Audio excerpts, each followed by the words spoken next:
Selama Ramadan, seorang kiai, di samping sibuk tak habis-habisnya memenuhi undangan ceramah buka puasa, sebelum tarawih dan subuh, juga diskusi atau halakoh di hampir setiap pagi, siang dan sore, dikuras juga waktunya untuk menemui tamu-tamu beruntun yang mengundangnya untuk tampil pada acara halal bihalal di berbagai tempat. Tapi kali ini ia menjawab dengan pertanyaan. Apakah kalian siap? Siap mental dan ikhlas hati jika saya berkata terus terang, berdasarkan keyakinan saya. Dan ketika sang tamu menyatakan siap dan ikhlas, ia membuka hatinya. Semakin lama, saya semakin mengalami kesulitan untuk memahami apa yang kalian maksudkan dengan halal bihalal. Maafkanlah keterbatasan akal saya. Sebagaimana acara buka puasa bersama, budaya kolektif kita yang semakin marak sebagai ritus pergaulan nasional kita dewasa ini juga semakin sukar saya pahami. Sebenarnya, meskipun sang tamu telah menyatakan siap dan ikhlas, Pak Kiai tetap agak ragu juga untuk mengucapkan hal-hal itu. Sebab kebanyakan tamu datang tidak untuk mencari kebenaran. Sebab kedatangan mereka justru berangkat dari rasa yang sering terlalu mantap, bahwa mereka telah benar. Dan yang bernama kebenaran bagi mereka saat itu adalah pamrih untuk membawa kiai masuk dalam frame rencana mereka. Fokus pikiran mereka biasanya bukanlah pencarian terhadap yang terbaik, melainkan target, bahwa Pak Kiai harus bersedia memenuhi kehendaknya. Jika kehendak itu tidak tercapai, mereka biasanya kaget, kemudian kecewa, dan akhirnya terpeleset pada perasaan tidak senang kepada pihak yang membuat pamrihnya tidak kesampaian. Permasalahannya kemudian tidak terletak pada perbedaan pikiran antara mereka dengan Pak Kiai, melainkan menjadi masalah psikologis dan emosional. Tetapi Pak Kiai mencoba nekat kali ini. Kalau kalian nanti tidak setuju atau bahkan tidak suka kepada yang saya ucapkan, saya bersedia mengambil resiko yang terburuk. Umumkan segala kesanmu apapun dari pertemuan kita ini kepada semua kaum muslimin sekabupaten di tempatmu. Kalau perlu, sarankan agar mereka tidak usah lagi punya gagasan untuk mengundang saya. Atau usirlah saya dari wilayah perjuangan kalian. Tetapi saya yakin bahwa saya wajib mengemukakan ini semua. Kemudian Pak Kiai mengucapkan hatinya, seolah-olah ia sedang berada di padang pasir yang mampu menampung segala gejolak perasaan dan pikiran manusia sampai tak terhingga. Acara buka puasa bersama yang sering kita selenggarakan akhir-akhir ini adalah acara yang diperuntukkan juga bagi siapa saja yang tak berpuasa. Bahkan acara itu tetap kita anggap tidak gugur nilainya, seandainya yang datang itu 100% tidak berpuasa. Kalian mungkin pernah hadir di sejumlah buka puasa bersama, yang para hadirinnya menunggu maghrib di tengah kepulan asap rokok dan bunyi hirupan kopi dan teh hangat.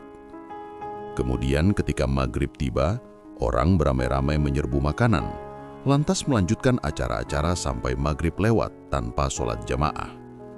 Bahkan acara buka puasa bersama di bulan Ramadan, bulan kaum muslimin berpuasa, bebas untuk diselenggarakan oleh siapapun yang tidak punya urusan dengan syariat Islam, serta sangat mungkin dihadiri ternyata oleh orang-orang yang tidak beragama Islam, tanpa seorang bisa mengeceknya. Karena tidak diharuskan ada tanda-tanda yang menunjukkan bahwa seseorang beragama Islam. Tetapi, Tuhan masih beruntung bahwa Ramadan tetap diambil oleh budaya manusia, minimal momentumnya, meskipun kepentingan di balik itu bisa bermacam-macam. Mungkin benar-benar karena ketulusan religius, bisa untuk lobi bisnis, bisa untuk tahap tertentu dari rangkaian proyek kooptasi kekuasaan, dan lain sebagainya. Dengan semua kata-kata saya itu, saya sedang tidak menuding siapapun, tidak menuduh atau mengutuk, karena segala ujian dan hukuman sudah sangat cukup dilakukan oleh Tuhan sendiri, yang memang merupakan satu-satunya yang berhak untuk itu. Yang berhak saya lakukan hanyalah ajakan dan godaan agar kita tidak berhenti mengupayakan penjernihan atau objektivisasi persepsi dan penilaian atas apapun yang kita lakukan. Saya juga yakin bahwa tetap sangat banyak di antara kita semua yang menjalankan syariat Ramadan dengan kesungguh-sungguhan fikih dan pendalaman hakikat. Meskipun tidak saya jamin bahwa di sisi puasa Ramadan, kita telah juga berpuasa dari gairah kapitalisme pribadi kita, dari semangat merekrut segala sesuatu ke dalam lingkaran kekuasaan kita, serta dari segala jenis api keduniawian kita, yang halal untuk kita lakukan, namun dianjurkan untuk kita rem selama Ramadan. Bahkan saya tetap juga bersedia mendengarkan jika ada saudara kita yang berkata, "Saya ini mengumbar nafsu saja tidak bisa, karena tidak ada peluang, modal, dan fasilitas. Jadi di mana letak relevansi dan logika bahwa saya harus menahan nafsu?" Bagaimanapun kebanyakan orang tetap berusaha menghormati bulan suci Ramadan dengan sekadar rasa puasa dan gaya puasa, karena belum sanggup benar-benar puasa. Namun saya wajib mengemukakan bahwa Ramadan tidak gila hormat, sehingga ia minta kita menghormatinya. Juga orang yang berpuasa tidaklah gila hormat, sehingga kita pasang spanduk-spanduk bertuliskan, "Hormatilah orang berpuasa." Sebab kehormatan atau karomah yang ditawarkan oleh Tuhan tidaklah untuk benda abstrak yang bernama bulan Ramadan. Kehormatan dan kemuliaan tidak datang dari manusia kepada manusia. Ia datang dari pemiliknya, ditaburkan kepada manusia yang mematuhi perintahnya karena percaya dan cerdas dalam memahami ilmu-ilmunya di balik perintah-perintah itu. Adapun mengenai acara halal bihalal yang kalian rencanakan itu, apakah gerangan makna yang kalian maksud? Maafkan, pertanyaan saya itu barangkali lahir dari cara berpikir saya yang agak tradisional dan dekaden. Tetapi batas pengetahuan saya memang sampai di situ, bahwa halal bihalal adalah suatu metode sosial untuk mengubah perhubungan makruh atau pertalian haram di antara manusia menjadi suatu pergaulan kolektif yang bersifat atau bernilai halal. Halal bihalal, engkau telah halal terhadapku, dan aku telah halal terhadapmu. Bukan sekadar kita telah saling memaafkan, melainkan juga karena kita bayar utang masing-masing dalam konteks tata hubungan sistemik, dan telah kita capai taraf kemuliaan kemanusiaan kita dengan cara memberikan sesuatu yang lebih dari yang diwajibkan di antara kita. Akan tetapi, bagaimanakah metode penghalalan di antara manusia di zaman yang semakin global struktural ini? Bagaimanakah tarikat sosial yang harus ditempuh agar kita semua berhasil mempersatukan diri dalam kefitrian? Bagaimanakah pola-pola penjembatanan untuk dunia modern ini agar di antara kita bertabur sifat halal satu sama lain dan memancar cahaya kemuliaan dalam wajah kemasyarakatan kita? Karena Tuhan telah menemukan alasan historis untuk memancarkan cahaya itu. Menjadi halalkah hubungan kita setelah upacara bermaaf-maafan? Menjadi halalkah kehidupan kita dengan makan bersama dan berpelukan di tempat yang mahal dan dengan biaya konsumsi yang menyinggung perasaan jutaan saudara kita yang menjadi korban ketidakadilan sosial jika mereka mengetahuinya? Menjadi halalkah eksistensi historis seseorang yang seujung kuku kekayaannya berupa sebuah bukit lapangan golf menghadap pantai dan yang menghadap ke hutan, sementara ribuan anak-anak diderau kewajiban atas keterpaksaan sosial untuk menjadi pengasong atau pengemis di pinggir jalan? Menjadi halalkah hidup saya sesudah membunuh seorang buruh dan memberangus ribuan lainnya dalam rangka mempertanggungjawabkan resiko upeti-upeti yang saya terima hanya dengan mengirim kartu lebaran atau mengucapkan minal aidin wal faizin? Menjadi halalkah kehidupan saya yang bergelimang kelebihan harta dan kekuasaan di tengah jutaan orang yang memeras keringat siang malam untuk mendapatkan 10-20 ribu rupiah per bulan? Seandainya saya seorang pemimpin, di hari-hari Idul Fitri, saya tidak duduk di kursi dan menunggu umat atau rakyat, dan bawahan saya datang sowan untuk menyampaikan permohonan maaf.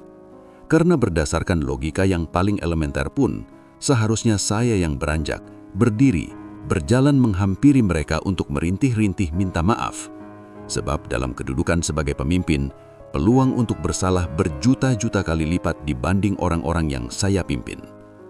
Sebagai pemimpin, saya memanggul beban, amanat, dan kepercayaan yang bertonton lebih berat dibanding beban orang kebanyakan. Karena itu jika Idul Fitri tiba, saya adalah pengemis yang paling papa atas permaafan rakyat dan fakir miskin yang paling menangis mendambakan ampunan Allah. Halalkah posisi hidup saya jika hari ini saya duduk mantap dalam kedudukan saya sebagai ulama, sementara saya tidak berbuat apa-apa dan tidak pernah menangisi sebagian umat saya yang nasibnya dihadang oleh kesewenang-wenangan, yang tanahnya dirampas, yang hak ekonominya dikebiri, yang mulut kecerdasannya didungkam, dan yang kemungkinannya untuk secara maksimal menjadi manusia disempitkan? Halalkah keulamaan saya jika umat saya disakiti dan saya tidak merasakannya, jika rakyat saya menangis dan telinga saya tidak mendengarkannya, jika umat saya merintih dan hati saya tidak tergetar, dan jika umat saya dipenjarakan oleh struktur-struktur kekuasaan, dan saya asyik dengan harapan surga saya sendiri melalui wirid dan zikir saya. Demi Allah, jika demikian, saya bukan hanya ulama. Lebih dari itu, menurut logika moral Muhammad SAW, saya belumlah seorang Muslim.